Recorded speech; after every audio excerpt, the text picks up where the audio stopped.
Oke, jadi sama sekali di sini nggak ada kan? Mereka nggak agree, mereka nggak setuju, nggak ada indikasinya ya di kalimatnya.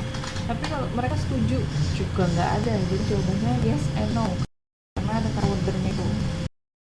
Oke, sekarang yang nomor 2. You can use my room provided you keep it clean. Is it certain you will use the room? Nomor 2.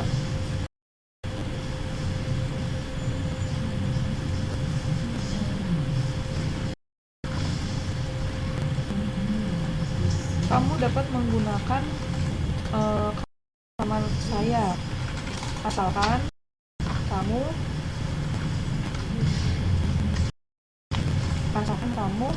menjaga kebersihannya ya. You keep it clean. Jawabannya, is it certain you will use the room? Apakah certain itu apakah yakin gitu? Apakah yakin kamu akan menggunakan ruangan kamarnya?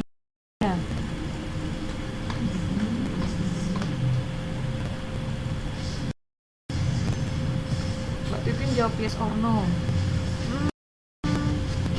Itu dua-duanya jawabannya Mbak Linda. Kalau yang ini jawaban cuma satu Mbak.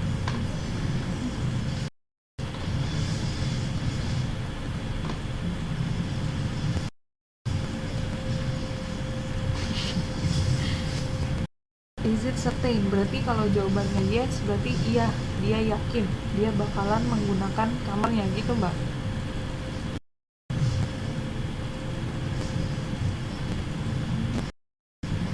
Gimana yang lain? Oke, saya tampung. Yang lain gimana? Ayo.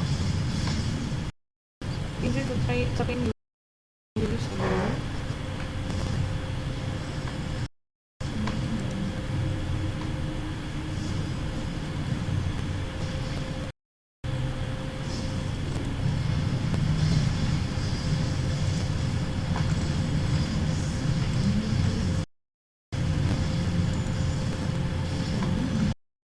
Halo, yang lain mana ya?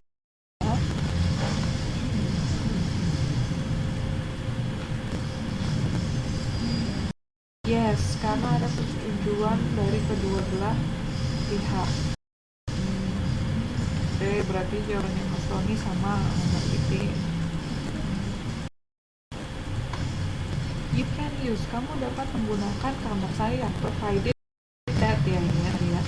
Provided you keep it clean, asalkan kamu menjaga kebersihannya.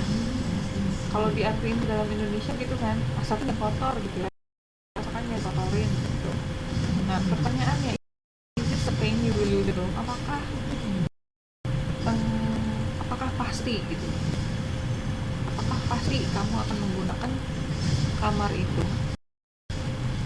Apakah pasti dia menggunakan kamar itu? Dari satu pernyataan nomor 2 itu. Oh Mbak Nunu juga jawabannya yes.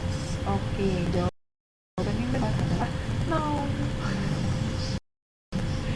No ya. Jawaban yang benar no. Kenapa?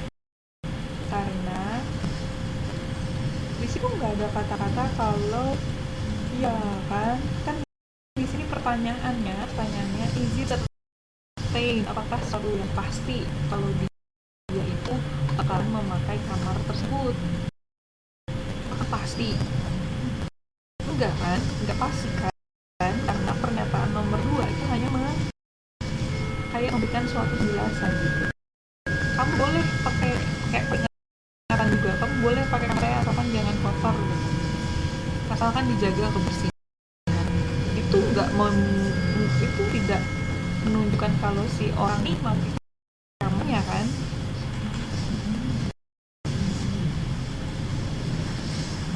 Gitu. Karena belum tentu orang ini setuju gitu untuk keep it clean, untuk dijaga kebersihan. Siapa tahu orang ini jorok misalnya. Oke, lanjut nomor 3. Supposing that had not been a bomb attack in Bali, F4 would have gone to Bali. Oke, supposing tadi apa? Andaikan ya, ketika seandainya nggak ada penyerangan bom di Bali, kan? F4 mungkin telah pergi ke Bali. Pertanyaannya, did they go to Bali? Apakah mereka pergi ke Bali? Oke, menjawab pertanyaannya berdasarkan pernyataannya ya. Mbak Devin jawab no, berdasarkan pernyataannya ya, bukan berdasarkan mungkin berita di TV pas mas sama mbak-mbaknya dengar jangan dari pernyataan nomor 2. Mbak Titin Mbak Nunuk no. Oke, yang lain gimana? Yes or no, apakah mereka pergi ke Bali?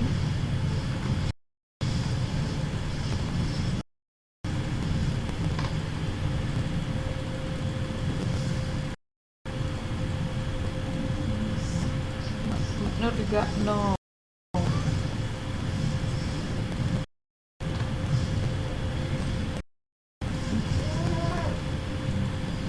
Oke, kalau gitu good. Nah, yang ini benar no ya. Mereka nggak pergi ke Bali. Jadi kan di situ ada kalimat supposing, berarti seandainya. Nah, ini pengandaian kan. Seandainya tidak ada penyerangan bom di Bali, F4 mungkin sudah pergi ke Bali. Nah, seandainya tidak ada penyerangan bom, kalau dia mengandaikan berarti itu terjadi kan ya, kayak gini, andaikan saya punya uang banyak, nah berarti yang sebenarnya terjadi adalah uangnya dikit ya, bokeh. Nah gitu. Kalau pengandaian berarti kebalikan dari fakta. Oke, jadi kalau ini berarti memang ada bom ya kan di Bali, terus jadinya F4 tidak datang gitu. Oke, lanjut dulu sampai nomor 5. Sekarang nomor 4. Not only did she go to Istanbul, but she also went to Giza. Nomor 4. Did she prefer Istanbul or Giza?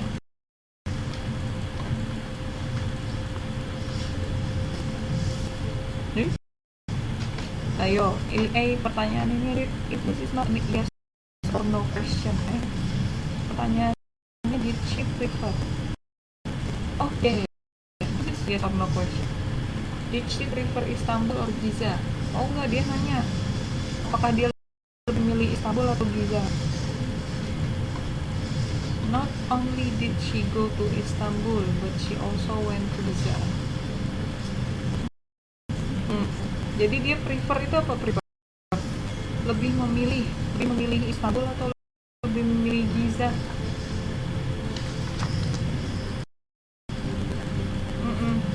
Pertanyaannya kan dia lebih memilih mana, Istanbul atau Giza?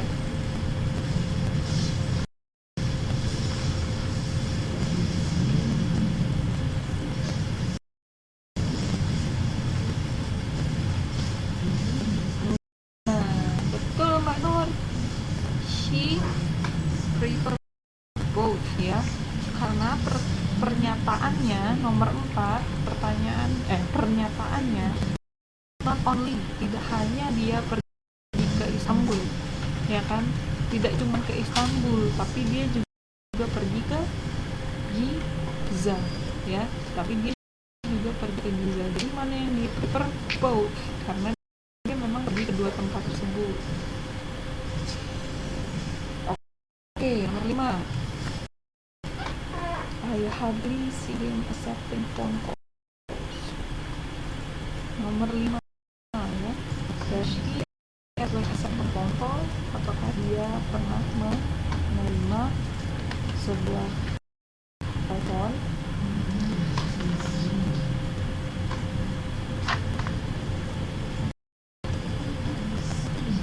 Ayo, nomor 5. I hardly see him accepting phone call. Does he ever accept a phone call? Apakah saya hampir tidak pernah melihat dia menerima telepon. Apakah dia pernah menerima sebuah panggilan telepon? Iya, jawabannya yes ya. Hardly itu tidak sama dengan never. Kalau misalkan pernyataan nomor 5 ini tulisannya I never see him, phone calls, berarti jawabannya no, karena dia nggak pernah sama sekali melihat. Tapi karena ini hardly see, jadi hampir tidak pernah, maksudnya hampir ya, bukan berarti never. Jadi jawabannya yes, ya dia pernah menerima telepon. Oke, sekarang latihannya sudah. Coba lihat yang punya saya nih.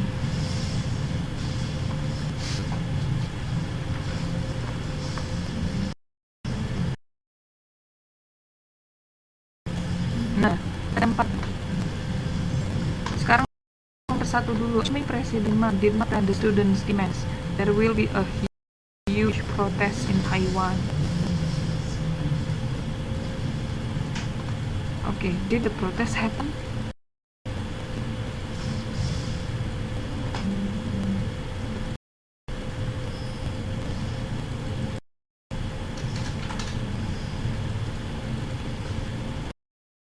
Mbak Didin, ingat ya, menjawabnya berdasarkan pernyataannya, bukan berdasarkan fakta yang ada. Ini kan cuma soal dari saya. Ayo. Assuming President did not grant the students' demand, there will be a huge protest in Taiwan. Did the protest happen? Oke, seandainya Presiden Ma tidak mengabulkan kemauan mahasiswa, maka akan terjadi demonstrasi besar di Taiwan. Nah, pertanyaannya, demonstrasinya terjadi nggak?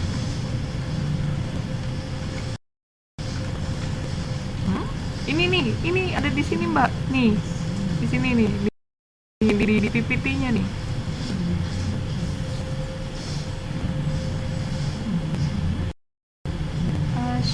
Assuming itu apa? Seandainya ya, Presiden Ma did not grant the student demand. Seandainya Presiden Ma tidak mengabulkan kemauan mahasiswa, there will be a huge protest in Taiwan.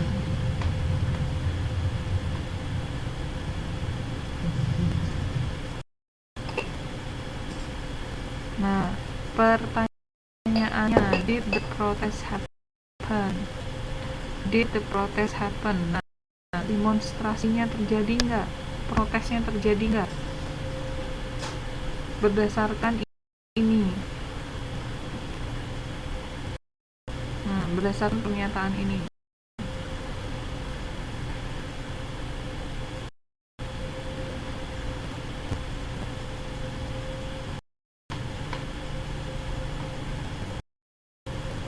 Yang lain gimana? Ayo, kalau di bahasa Indo sih, di bahasa. Iya, ingat nggak tadi? Assuming itu merupakan salah satu kalimat pengandaian. Biasanya yang kita andaikan itu kebalikan dari fakta, ya. Nah, ini lumayan debak ya, karena faktanya adalah memang terjadi demonstrasi kan di Taiwan, makanya bisa bikin soal seperti ini. Ayo, jangan menjawab berdasarkan fakta yang ada benar-benar di lapangan, karena ini kan soal saya. Jadi menjawab berdasarkan pernyataannya. Seandainya Presiden Ma tidak mengabulkan kemauan mahasiswa, maka akan terjadi demonstrasi besar di Taiwan, ya kan? Seandainya Presiden Ma tidak mengabulkan kemauan mahasiswa, maka akan terjadi demonstrasi besar di Taiwan. Jadi kalau pertanyaannya sekarang, apakah demonstrasinya terjadi? Tidak, karena ini kalimat pengandaian, itu berbanding terbalik dengan fakta, ya.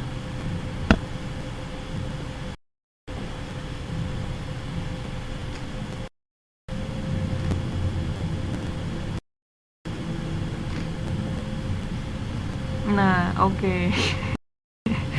Oke, gini Mbak Titin, jawabannya no yang benar ya. Oke, saya ulang lagi ya, dengarkan ya.